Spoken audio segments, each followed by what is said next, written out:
সবাইকে নমস্কার জানালাম। আমার পরিচিত এবং অপরিচিত সমস্ত ব্যক্তির উদ্দেশ্যেই, সমস্ত মানুষজনের উদ্দেশ্যে আমার কিছু বলার আছে, যেটার জন্য আমি আজকের এই ভিডিও পাবলিশ করলাম। কথাটা হচ্ছে এসডিএফএক্স। এই এসডিএফএক্স নিয়ে আজকের বর্তমান সমাজ অনেকটা মেতে আছে। কি হবে, এসডিএফএক্স আদৌ তাদের টাকা দেবে কি রিটার্ন দেবে না, এই সমস্ত বিষয় নিয়ে তারা অনবরত ভেবে চলেছে। কিন্তু এসডিএফএক্স নিয়ে আমি দেখছি বিগত 5-6 মাস ধরে বহু ভিডিও পাবলিশড হয়েছে। অনেকের ভিডিওতে বিভিন্ন রকম কারণ দেখিয়েছে এসডিএফএক্স টাকা দেয়া বা না দেয়া, এই সমস্ত প্রবাবিলিটিকে উপর একটা আলোচনা করেছে।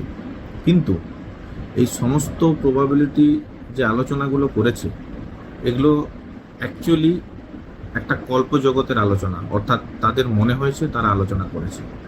কিন্তু রিয়েলিস্টিক যে ম্যাটার, যে জিনিসগুলো অরিজিনালি হয়ে আছে, অ্যাকচুয়ালি এসডিএফএক্স কি ওয়েতে বিজনেস স্টার্টিং করেছিল, এসডিএফএক্সের এমডি মিস্টার দীপঙ্কর সামন্তা কি প্ল্যান নিয়ে এসেছিলেন, আদৌ কি মানুষের হেল্প করার জন্য বা মানুষকে সহযোগিতা করার জন্য বা গরিব মানুষদের কিছু এক্সট্রা আর্নিং যাতে পায়, সেই সমস্ত কথা চিন্তা ভাবনা করেই উনি মার্কেটে এই এসডিএফএক্সকে লঞ্চ করেছিলেন, না এর পিছনে ওনার কোনো বড় উদ্দেশ্য ছিল? এটা কিন্তু কেউ 100% জানে না। আমিও জানতাম না। আমারও এসডিএফএক্সে পলিসি ছিল, অর্থাৎ আমি এসডিএফএক্সে মেম্বার হয়েছিলাম। এবং এসডিএফএক্সে মেম্বার আমি এই জন্য হয়েছিলাম যে এসডিএফএক্সের ভিতরে আমাকে ঢুকতে গেলে আমাকে মেম্বার হওয়ার প্রয়োজন আছে। কারণ অলওয়েজ আমি সমাজে যে সমস্ত ক্রিমিনাল অ্যাক্টিভিটিস অ্যাঙ্গেল নিয়ে কোম্পানি আসে, সেটা আমাদের বেঙ্গল হোক বা অল ওভার ইন্ডিয়ার যে কোনো প্রান্তেই হোক, আমি অল্প বিস্তর স্টাডি করি, মানে সেই জায়গাগুলোর ভিতরে ঢোকার চেষ্টা করি। এটা আমার আজকের নয়, মোর দেন 7 to 8 ইয়ার্সের এক্সপিরিয়েন্স আছে। আমি সেই এক্সপিরিয়েন্সটাকে কাজে লাগানোর জন্যই আমি এসডিএফএক্সে আমার নিজের কিছু আইডি বানাই, নিজের এবং পরিবারের এবং কিছু বন্ধু বান্ধবদের আইডি বানাই ইচ্ছাকৃতভাবে। এবং এই টোটাল আইডির ভ্যালুয়েশন ছিল 45 to 47 lakhs। বিষয়টা হলো এটাই, আমি আইডিগুলো বানানোর পরে আফটার 2 to 3 মান্থ, 2 থেকে 3 মাস পরে আমি লক্ষ্য করলাম যে এরা যে ওয়েতে টাকা দেয় কাস্টমারদেরকে, এই ওয়েটা কোনো একটা কর্পোরেট অ্যাফেয়ার্স, মানে কর্পোরেট কোনো সংস্থা এইভাবে টাকা পেমেন্ট করে না। দ্বিতীয় নাম্বার, এদের যে সমস্ত অ্যাকাউন্টগুলো আছে, এই অ্যাকাউন্টগুলো কোনো কোম্পানি রেজিস্টার্ড ব্যক্তির নামে নয়। অর্থাৎ এদের যে অ্যাকাউন্টে এরা পাবলিকের কাছ থেকে টাকা নেয়, এই অ্যাকাউন্টগুলো মিস্টার দীপঙ্কর সামন্ত, যে প্রথমে মানে এই বিজনেস শুরু করার, মানে এসডিএফএক্সে আসার আগে দীপঙ্কর বাবুর, মিস্টার দীপঙ্কর সামন্ত বাবুর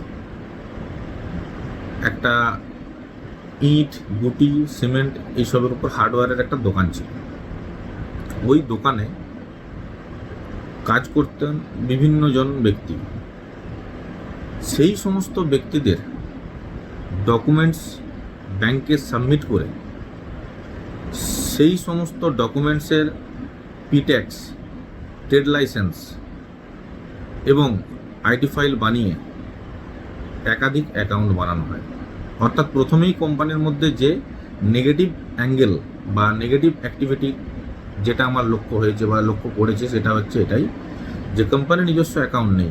কোম্পানি যে বলছে SDFX global services, SDFX global foundation, A to Z solution, Shivshakti enterprise etcetera, অনেক অ্যাকাউন্ট আছে।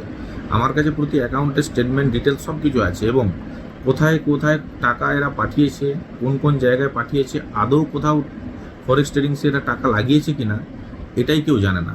কিন্তু এই সমস্ত অ্যাকাউন্টকে স্টাডি করে যেটা দেখতে পাওয়া গেছে, সেটা হলো এটাই যে এরা কোথাও টাকা কাজে লাগায়নি। হয়তো টোটাল 1200 থেকে 1500 কোটি টাকা মার্কেট থেকে এরা তুলেছে, তার মধ্যে 10%, যদি আমি খুব ভুল না হয়ে থাকি, 10% থেকে 12% টাকা এরা কোথাও শেয়ার মার্কেটে লাগিয়েছে। 10 to 12, সেটা এরা নিজেদেরকে চেক আপ করার জন্য, অর্থাৎ নিজেরা ট্রায়াল বেসিস করেছে। এরকম নয় যে সমস্ত গ্রাহক বা যে সমস্ত কাস্টমার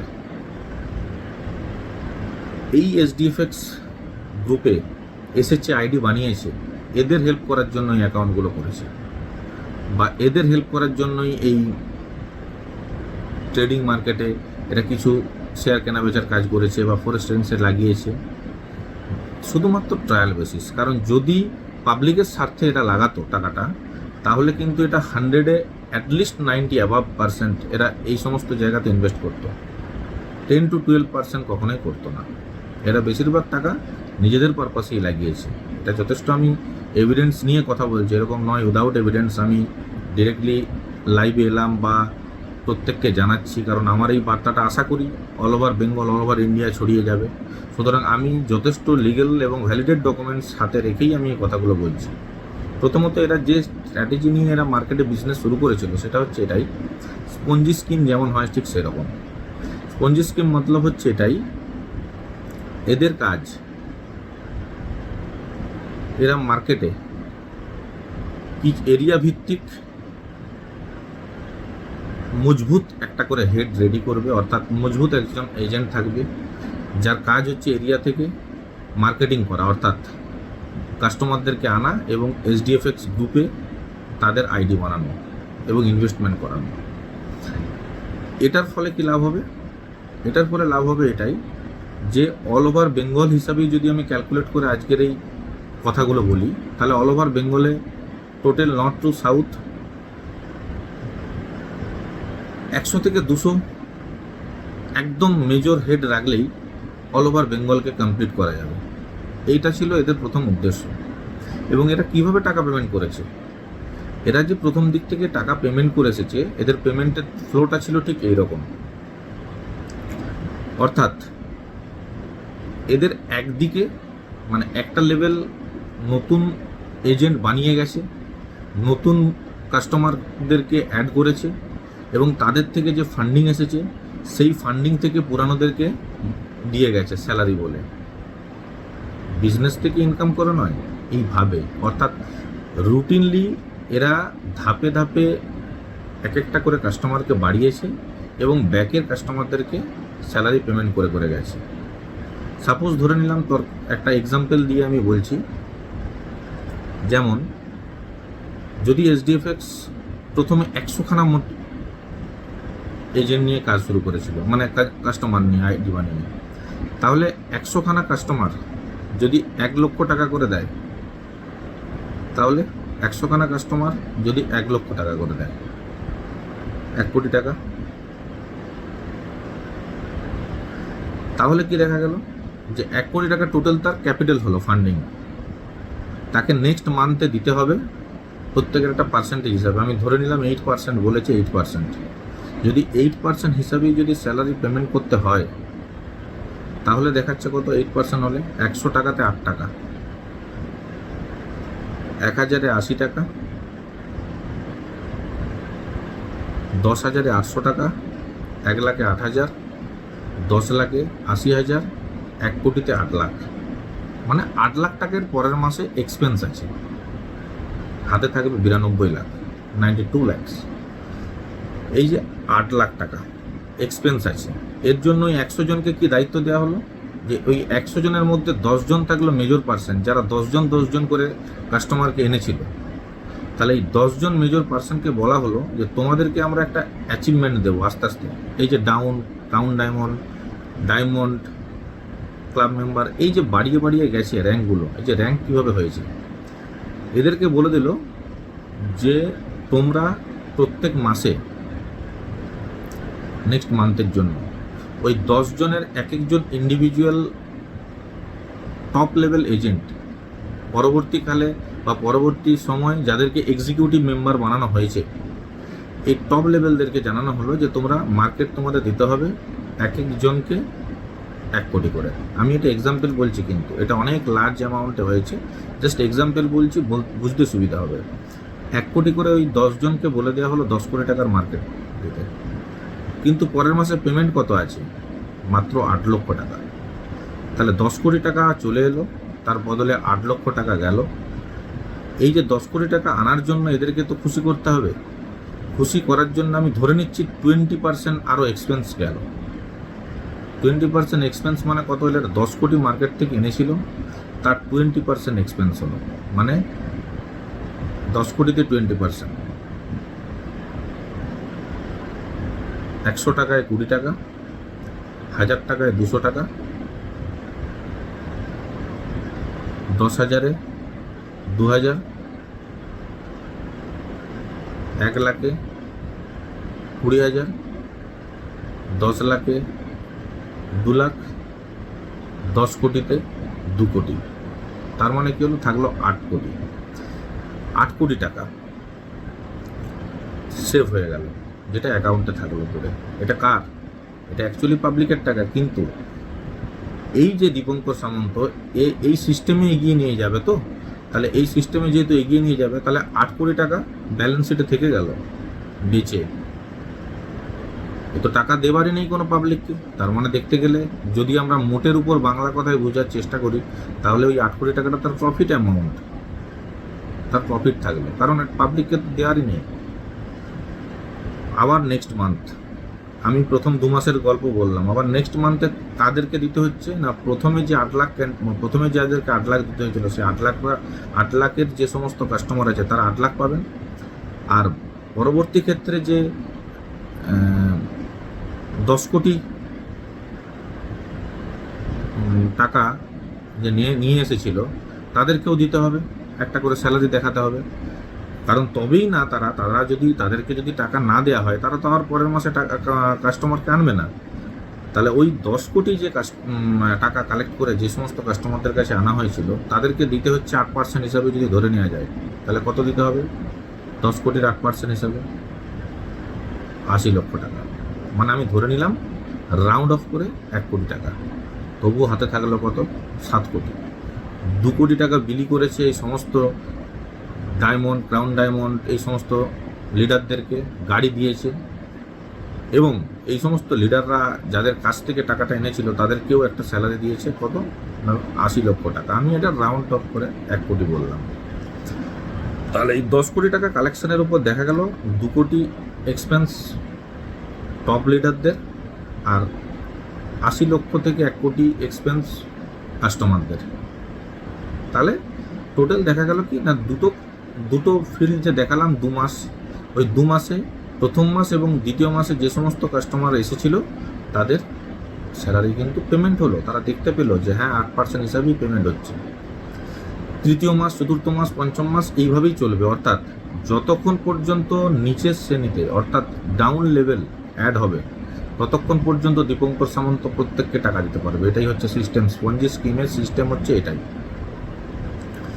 আমি যেই সমস্ত কথাগুলো আলোচনা করলাম তার একটা ভিত্তির উপর নির্ভর করে, অর্থাৎ আমার কাছে যে এভিডেন্সটা আছে আমি তার উপর, ব্যাংকিং সমস্ত স্টেটমেন্ট তার এটাই বলছে যে সমস্ত টাকা সে কোনো না কোনো হার্ডওয়্যার দোকান বা আদার্স কিছু, জেনিত ইন্টারন্যাশনাল, শিবশক্তি এন্টারপ্রাইজ, এই সমস্ত অ্যাকাউন্টগুলোর মধ্যে টাকা শুধুমাত্র লেনদেন চলেছে। কোথাও একটা পার্টিকুলার জায়গাতে 100-এর মধ্যে 90% টাকা ইনভেস্টমেন্ট করা হয়নি যেখান থেকে পাবলিকদেরকে সে টাকাটা দেবে, অর্থাৎ ইনকামের উদ্দেশ্যে ফরেক্স ট্রেডিংসে টাকাটা লাগানো হয়নি। এটা হচ্ছে মূল কথা। কীভাবে এই কথাগুলো বলছি? কারণ আমি এইভাবেই কথাগুলো বলছি, আমার কাছে যথেষ্ট ভ্যালিড ডকুমেন্টস আছে, আমি ভ্যালিড ডকুমেন্টসের উপর বেস করেই এই কথাগুলো বলছি। যেমন উদাহরণস্বরূপ আমি কয়েকটা জিনিস দেখাচ্ছি। সেটা হচ্ছে এই অ্যাকাউন্টটা আপনারা সবাই জানবেন, এই অ্যাকাউন্ট, এটা হচ্ছে A to Z সলিউশন। এই A to Z সলিউশন যে এই অ্যাকাউন্ট আছে, এটা কিন্তু দীপঙ্কর সামন্তের অ্যাকাউন্ট, মানে দীপঙ্কর সামন্তের যে SDFX গ্রুপ করেছে এই গ্রুপের অ্যাকাউন্ট। আচ্ছা, আরেকটা আমি দেখাচ্ছি, এটা হচ্ছে ট্রাস্ট সার্ভিস। এটাও কিন্তু তারই অ্যাকাউন্ট। এই সমস্ত এরকম বহু অ্যাকাউন্ট আছে। আমি শুধু জাস্ট বললাম যে আমি যে বেসের উপর নির্ভর করে ভিত্তি করে আমি কথাগুলো বলছি, যথেষ্ট লিগেলি বলছি এবং এভিডেন্স হাতে নিয়েই কথাগুলো বলছি, যাতে বুঝতে প্রত্যেকটা মানুষের সুবিধা হয়। বহু ব্যক্তি আসেন বা বহু ইউটিউবার, বহু ব্লগার আসেন, তারা ইউটিউবে কিছু না কিছু বলে দিয়ে চলে যান, কিন্তু তারা অ্যাকচুয়ালি এর মেন ফান্ডাতে এখন পর্যন্ত পৌঁছতে পারেনি। অর্থাৎ মেন পিন পয়েন্ট, যেটার উপর বেশ করে 100% বলা যাবে যে ঠিক এই ওয়েতেই ও বিজনেসটা করেছিল, এটার কোনো 100% এভিডেন্স বলতে পারেনি। সবাই গেস ভিত্তিক কথা বলেছে। আর এখন নর্মালি যেটা আলোচনা করছে সেটা হচ্ছে এটাই, যে এখন তো পাবলিক টাকা পাচ্ছে না, টাকা না পাওয়ার মানে টাকা মেরে নিয়েছে বা চিটিংবাজি করেছে, কমন ব্যাপার। কিন্তু আমি 100% এভিডেন্স নিয়ে কথাগুলো বলছি, যে টাকাটা অ্যাকচুয়ালি কোনো পার্টিকুলার জায়গাতে লাগানো হয়নি, এদিক সেদিক হয়ে এই টাকাগুলো শেষ হয়ে গেছে। আরও বলি, এদের কিছু অ্যাকাউন্ট ফ্রিজও আছে, যেমন SDFX global foundation, welfare foundation, এটা হলদিয়াতে ব্রাঞ্চ আছে, ওটা ডেবিট ফ্রিজ করা আছে। এটাতে সাইবার সেল নামটা মনে করছি, বোধহয় গুজরাটের কোনো সাইবার সেল থেকে এটা ডেবিট ফ্রিজ মার্ক করা হয়েছে। আচ্ছা, আরেকটা বলে দিচ্ছি, যেটা হচ্ছে ঘাটাল ব্রাঞ্চে আছে SDFX গ্লোবাল সার্ভিসেস, এটা হচ্ছে আসানসোল থেকে বন্ধ করা হয়েছে। আমাদের ওয়েস্ট বেঙ্গলের যে আসানসোল আছে, আসানসোল নর্থ PS থেকে বন্ধ করা হয়েছে। ওখানে কোনো না কোনো একটা কমপ্লেন হয়েছে। আমি এনকোয়ারি করে সমস্ত কিছু জেনে তবেই আমি কথাগুলো বলছি, ঠিক আছে? আর এই টোটাল সমস্ত ব্যাপারটাতে দেবব্রত সামন্ত এবং দীপঙ্কর সামন্ত এই দুজনেই কিন্তু ডাইরেক্টর। এরা কাদের নামে অ্যাকাউন্ট বানিয়েছে দেখবেন, নিজেদের নামে তো অ্যাকাউন্ট আছে অল্প বিস্তর। এই যে আমি বললাম A to Z, অনেকেই A to Z সলিউশনের টাকা জমা করেছেন। A to Z সলিউশন ভালো করে দেখুন, যে A to Z সলিউশনের অ্যাকাউন্টটা খুলেছে কার নামে? অ্যাকাউন্টটা খুলেছে তারকনাথ সিংহ। এই তারকনাথ সিংহ কে নিয়ে কথাগুলো বলছি, যে টাকাটা অ্যাকচুয়ালি কোনো পার্টিকুলার জায়গাতে লাগানো হয়নি, এদিক সেদিক হয়ে এই টাকাগুলো শেষ হয়ে গেছে। আরও বলি, এদের কিছু অ্যাকাউন্ট ফ্রিজও আছে, যেমন SDFX global foundation, welfare foundation, এটা হলদিয়াতে ব্রাঞ্চ আছে, ওটা ডেবিট ফ্রিজ করা আছে। এটাতে সাইবার সেল নামটা মনে করছি, বোধহয় গুজরাটের কোনো সাইবার সেল থেকে এটা ডেবিট ফ্রিজ মার্ক করা হয়েছে। আচ্ছা, আরেকটা বলে দিচ্ছি, যেটা হচ্ছে ঘাটাল ব্রাঞ্চে আছে SDFX গ্লোবাল সার্ভিসেস, এটা হচ্ছে আসানসোল থেকে বন্ধ করা হয়েছে। আমাদের ওয়েস্ট বেঙ্গলের যে আসানসোল আছে, আসানসোল নর্থ PS থেকে বন্ধ করা হয়েছে। ওখানে কোনো না কোনো একটা কমপ্লেন হয়েছে। আমি এনকোয়ারি করে সমস্ত কিছু জেনে তবেই আমি কথাগুলো বলছি, ঠিক আছে? আর এই টোটাল সমস্ত ব্যাপারটাতে দেবব্রত সামন্ত এবং দীপঙ্কর সামন্ত এই দুজনেই কিন্তু ডাইরেক্টর। এরা কাদের নামে অ্যাকাউন্ট বানিয়েছে দেখবেন, নিজেদের নামে তো অ্যাকাউন্ট আছে অল্প বিস্তর। এই যে আমি বললাম A to Z, অনেকেই A to Z সলিউশনের টাকা জমা করেছেন। এই A to Z সলিউশন ভালো করে দেখুন, যে A to Z সলিউশনের অ্যাকাউন্টটা খুলেছে কার নামে? অ্যাকাউন্টটা খুলেছে তারকনাথ সিংহ। এই তারকনাথ সিংহ কে? তারকনাথ সিংহ কে আমি সেটাও দেখাচ্ছি। এই কোম্পানি এইভাবেই চালিয়ে গেছে কাজ।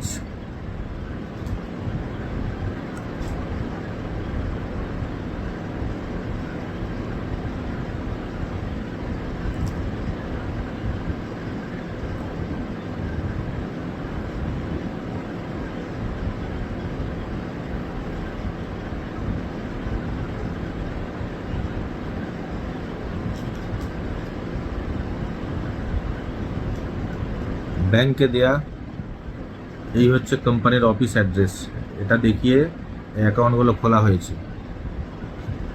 এটা দেখানো হয়েছে অফিস অ্যাড্রেস।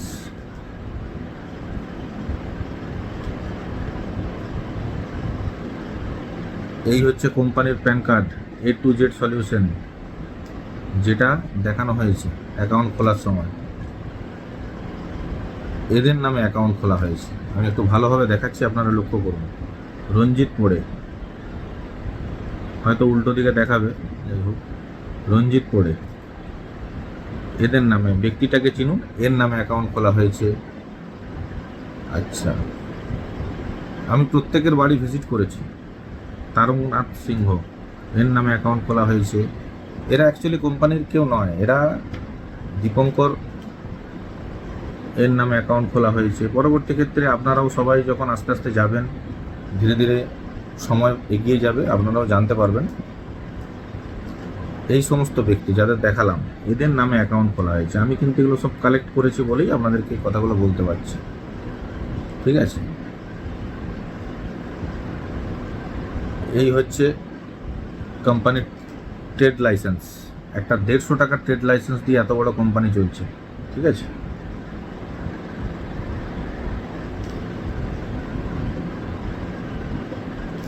এই সমস্ত অ্যাকাউন্টগুলো ইউজ করা হয়েছে, পাবলিককে বোঝানো হয়েছে এটাই, যে একাধিক অ্যাকাউন্ট ব্যবহার করছি, ইনকাম ট্যাক্সের ম্যাটার আছে বা এইসব ম্যাটার আছে, কিন্তু এগুলো তাদেরকেই বলবে যারা এইসব জিনিস বোঝে না।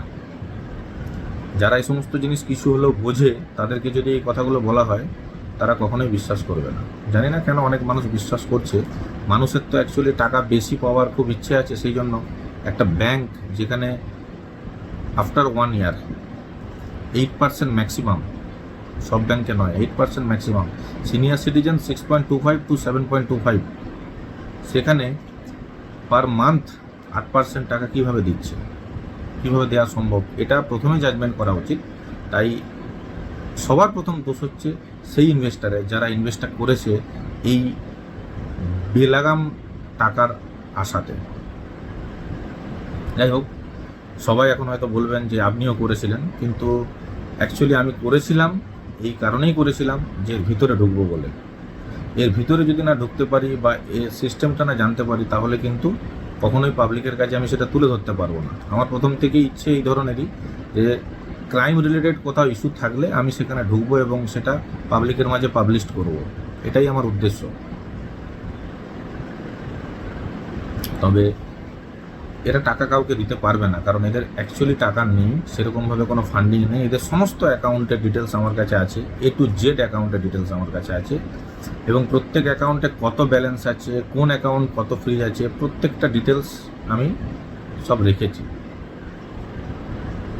এখনও সময় আছে হয়তো, যে আমি বলবো না যে আপনারা থানায় যে কমপ্লেন করলে কাজ হবে, মানে টাকা যদি অ্যাকচুয়ালি কেউ খরচা করে ফেলে বা টাকা যদি নষ্ট করে ফেলে, তা আমি জানি না যে কোথাও ভারতীয় সংবিধানের কোনো পার্ট থেকে সেই টাকা যদি না তার কাছ থেকে রিকভারি হয়, তো কোনো কাস্টমারকে বা কোনো ডিপোজিটারকে টাকা দিতে পারবে। আমি এটা বলতে পারছি না, টাকা দেওয়া কোনো রাস্তাই নেই, মানে টাকা পাওয়ার অ্যাকচুয়ালি কোনো রাস্তাই নেই।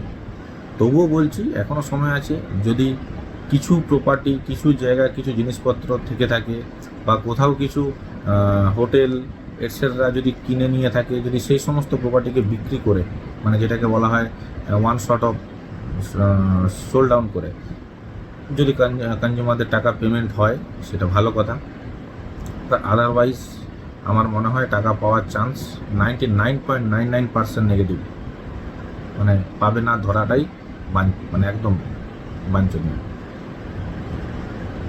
আর এই কথাগুলো বললাম এই জন্য যে অ্যাকচুয়ালি এরা স্পঞ্জি স্কিমে টাকা তুলেছে মার্কেট থেকে, টাকা তো সমস্ত দিকে খরচাও করেছে। তো প্রত্যেকেই কমপ্লেন করুন, রিটার্ন দিন, আশা করি হয়তো সেই রিটার্নের উপর বেস করে ইনভেস্টিগেশন হবে, এবং সেই ইনভেস্টিগেশনে যদি এদের কাছে টাকা কোথাও কিছু থেকে থাকে, তাহলে সেটা যতটা সম্ভব ডিপোজিটারকে রিটার্ন বা রিফান্ড করানো যাবে সেই প্রচেষ্টা হয়তো পুলিশ করবে বা ইনভেস্টিগেটিং এজেন্সি করবে, সেটা যেই হোক, সিআইডি হোক বা লোকাল পিএসের হোক, মানে লোকাল পিএস মানে হচ্ছে বোধহয় এদের যেখানে বিজনেসটা করছে সেটা দাসপুর পিএসের আন্ডারে পড়ে। তাই আমি এই সমস্ত প্রতিবেদনগুলো দিয়ে দিলাম, জানিয়েও দিলাম। আর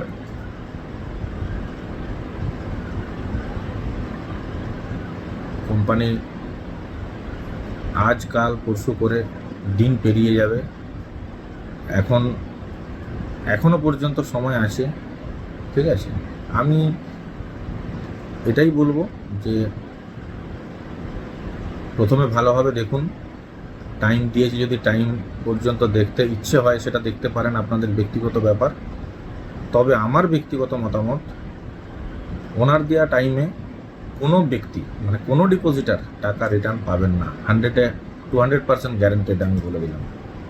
উনি কোথার থেকে আনবেন বা না আনবেন বা ধার করে দেবেন সেটা ওনার ব্যক্তিগত বিষয়, উনি ধার করে দিতেই পারেন, কিন্তু মোর দেন 1000 crore, ঠিক আছে, এতটা অ্যামাউন্ট কোথার থেকে উনি ধার করে আনবেন? কারণ ওনার ব্যক্তিগত স্পিচ আমি শুনেছি, ওনার সাথে ফেস টু ফেস আমি মিট করে এসেছি। মানে আমাদের যে আইডিগুলো বানানো হয়েছিল সেগুলো রিটার্ন করানোর জন্য আমি গেছিলাম এবং আমি ব্যক্তিগতভাবে মিটও করে এসেছি। আমি দেখলাম একটাই, যে উনি খুব ভালো মানুষকে বোঝাতে পারেন মানে হচ্ছে এটাই, যে উনি ওনার কথার থ্রু দিয়ে মানুষকে কনভিন্স করাতে পারেন, ওনার কনভিন্সিং পাওয়ারটা খুব ভালো। কেন ওনাকে সবাই বিলিভ করছে অন্ধের মতো আমি সেটা জানি না, তবে ওনাকে অন্ধের মতো বিলিভ করার কোনো জায়গা নেই। কারণ এই কোম্পানি অ্যাকচুয়ালি তৈরি হয়েছিল যে জায়গা থেকে, এই কোম্পানির মূল হোতা যার কাছ থেকে টাকা নিয়ে এই কোম্পানিটা ইস্যু হয়েছিল সেটাও আমি খবর পেয়েছি, তার নাম বিশ্বজিৎ হাইত। ও টাকা কামিয়েছে, সাইড হয়ে গেছে। তারপরে সাইড হওয়ার টাইম আছে দীপঙ্কর, তারপরে হয়তো সাইড হওয়ার টাইম আছে আদার্স যা সমস্ত আছে, ঠিক আছে। সবার প্রথম কোম্পানিকে তো আপনারা বলবেন, কিন্তু কোম্পানির এমডি যদি 100% দোষী হয়ে থাকে, এই এজেন্ট যারা ডায়মন্ড, ক্রাউন ডায়মন্ড গাড়ি নিয়েছে আপনাদেরই টাকায়, মানে ডিপোজিটারদের টাকাতেই বসে বসে ইনসেন্টিভ নিয়েছে, বসে বসে প্রফিট শেয়ার নিয়েছে, আগে এদেরকে ধরুন। কারণ এরা আপনাদের টাকার 17 to 20% এদের কাছে গেছে। আমি তো ডিটেলস আপনাদেরকে বললাম কীভাবে গেছে। অনেক ইউটিউবার এসেছে, আপনাদেরকে হয়তো আমি কাউকে খারাপ বলছি না, কিন্তু তাদের কাছে ডিটেলসগুলো নেই। কারণ এই ডিটেলসগুলো কালেক্ট করার জন্য প্রথমে আমাকে এর মধ্যে ঢুকতে হয়েছে। মানে আমি আরেকটা এক্সাম্পল নিয়ে আপনাকে কথা বলি। একজন ভালো টিটি মানে টিকিট টেকার, টিকিট যে চেক করে ট্রেনে, সেই হতে পারে যে ছোটোবেলায় একবার না একবার বিনা টিকিটে ট্রেনে জার্নি করেছে, অর্থাৎ তবেই সে জানবে যে বিনা টিকিটের প্যাসেঞ্জার কোন জায়গায় দাঁড়িয়ে থাকে। ঠিক সেই রকমই এই কোম্পানির সমস্ত কিছু ডিটেলস কালেক্ট করতে, যে আমাকে কোম্পানিতে ইনভেস্ট করতে হয়েছে, আমি শুধু নয় একাধিক ব্যক্তি ইনভেস্ট করেছে এবং তাদের আমি পেছন থেকে আসছিলাম সাপোর্ট, যে তোমরা টাকা ঠিক পাইয়ে দেবো, সেটা আমার গ্যারান্টেড। আমি কিন্তু ঠিক সেইভাবেই সেই ওয়েতেই টাকা আমি তাদের কাছ থেকে কালেক্ট করে দিয়েছি। 100% এখনও দেওয়াতে পারিনি, তবে 75% টাকা আমি রিফান্ড করিয়ে দিয়েছি। আমি আইডি সমেত বলতে পারি, যদি আমার এই নেক্সট ভিডিওতে আমি আইডি সমেত বলবো যে কোন কোন আইডির উপর আমি তাদেরকে রিফান্ড করিয়েছি। কিন্তু বিষয়টা এই জায়গাতেই, যে যেটার জন্য আমার আজকের এই ভিডিওটাতে আসা বা ভিডিওটা করা, সেটা হচ্ছে এটাই, যে এরা সমস্ত টাকা মিটিং, ঘোরা ফেরা, গাড়ি, এই সমস্ততেই খরচা করে ফেলেছে। তো আপনাকে টাকা দেবে কোথার থেকে? প্রত্যেক দিন যদি মিটিং চলে, কোম্পানির সোর্স অফ ইনকাম 0, মাসে মিটিং চলছে মিনিমাম 20খানা, তো সেই মিটিংয়ের যে খরচা, এক্সপেন্স, গাড়ির যে খরচা, সেগুলো কোথার থেকে আসবে? তো এখান থেকেই যাবে। হাতে রোলেক্সের ঘড়ি করে মিটিং করা হচ্ছে। এখনই এই সমস্ত কথাগুলো আজকে বললে দীপঙ্কর সামন্ত ব্যক্তিগতভাবে বলেই উঠতে পারে যে আমার বাবার পয়সা আছে বা আমি বড় বিজনেসম্যানের ছেলে আছি, আমার এগুলো থাকতেই পারে, এগুলো থাকাটা স্বাভাবিক। কিন্তু সমস্ত দিক আমি দেখে এসেছি এবং ওর গ্রামের এলাকাতে দেখে এসেছি। সবার প্রথম আপনারা এখন তো বিক্ষোভ করছেন, সবার প্রথম আমি এবং আমাদের যারা করেছিল তাদেরকে নিয়ে আমি সঙ্গে করে গেছিলাম এবং সমস্ত গ্রামের মানুষদের কাছে শুনে এসেছি। দীপঙ্কর সামন্তর বাড়ির সামনের যে মাঠ আছে, সেই মাঠে ভিড় থাকতো গাড়ির যখন মিটিং করতো। আজকে সেই ভিড় কোথায় ওর মাঠের সামনে? এলাকার লোকই তো বলছে যে প্রথম থেকেই এদের স্বভাব হচ্ছে এটাই, যে এরা শুধুমাত্র চিটফান্ড টাইপের বিজনেস করে। নয়, এর আগেও করেছে নিধি সার্ভিস লিমিটেড, ঝাড়খণ্ড, রাঁচি, এখানে ওদের একটা ব্যাংকের অ্যাকাউন্ট আছে, যেটা ইন্ডিয়ান ব্যাংকে।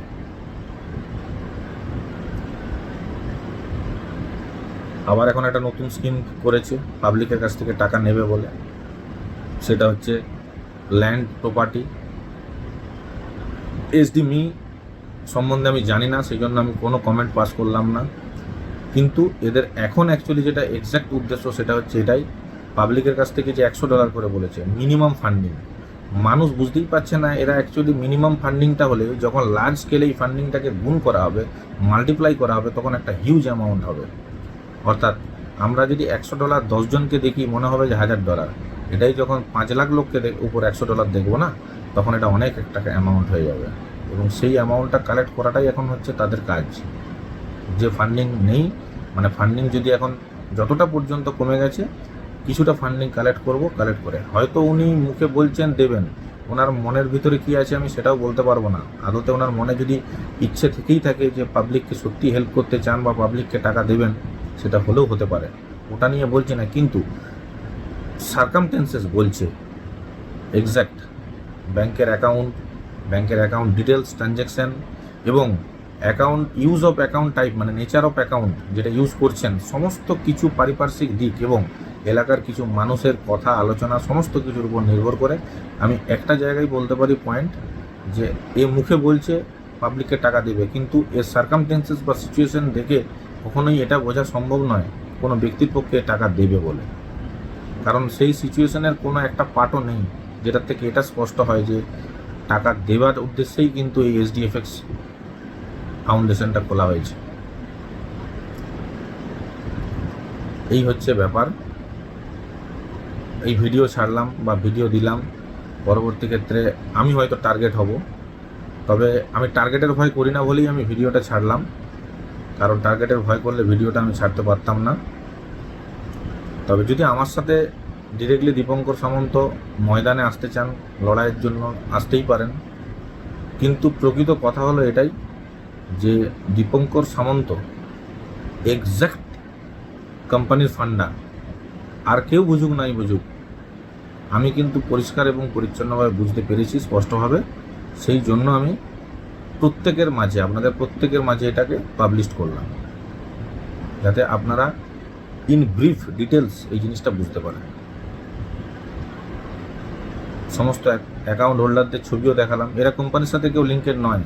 অর্থাৎ দীপঙ্কর সামন্তের যে হার্ডওয়্যারের দোকান আছে, ওখানে কেউ ট্রলি চালাতো, কেউ ইঞ্জিন ভ্যান চালাতো। এই সমস্ত পার্টিদের অ্যাকাউন্ট কেন খুলতে হবে, কেন খোলার প্রয়োজন আছে? বাজারে তো আম্বানি, টাটা, বিড়লা বহু মানুষ বিজনেস করছে। এদেরকে বিজনেস করার জন্য কি এদেরকে কোনো কোম্পানি, এই কোম্পানিগুলোকে কি এদের কর্মচারীদের অ্যাকাউন্ট খুলে বিজনেস করতে হয়? নিশ্চয়ই নয়, এদের তো কর্পোরেট অ্যাকাউন্ট থাকবেই। এরা কেন এই একাধিক অ্যাকাউন্টে বিজনেস করেছে, এটা প্রথম। যে সমস্ত পয়েন্টগুলোর উপর বেস করে আমি এটা কনফার্ম যে এটা টাকা কখনোই দেওয়ার উদ্দেশ্য নিয়ে ময়দানে আসেনি। যা দিয়ে গেছে সেটা আপনার এবং আমার টাকা, এরা নিজেদের পকেট থেকে 1 টাকাও প্রফিট করে কাউকে টাকা দেয়নি। তাই এখনই স্টেপ নিন, যদি স্টেপ নেওয়ার থাকে। ভবিষ্যতে আমার মনে হয় আর হয়তো 1 মাস পেরিয়ে যায়, মানে সেটা আপনাদের হাতের বাইরে চলে যাওয়া, আর কিচ্ছু অপশান থাকবে না। জাস্ট স্টেপ নেওয়া এই মুহূর্তে নিন, ঠিক আছে? তবেই কিন্তু টাকা হয়তো ফেরত পেলেও 20, 30, 40, 50, ম্যাক্সিমাম 50% পর্যন্ত রিটার্ন পেলেও জানবেন অনেক কিছু পেয়ে গেছেন। এটাই বলা। আরও অনেক ডিটেলস আছে, যদি ভবিষ্যতে লাগে বা আমার ভিডিও দেখে যদি কারোর মনে হয়, তাহলে অবশ্যই আমি আরও সেগুলো সব ছাড়বো বা দেবো ভিডিওতে। আজ এতটুকুই। গুড নাইট, শুভরাত্রি।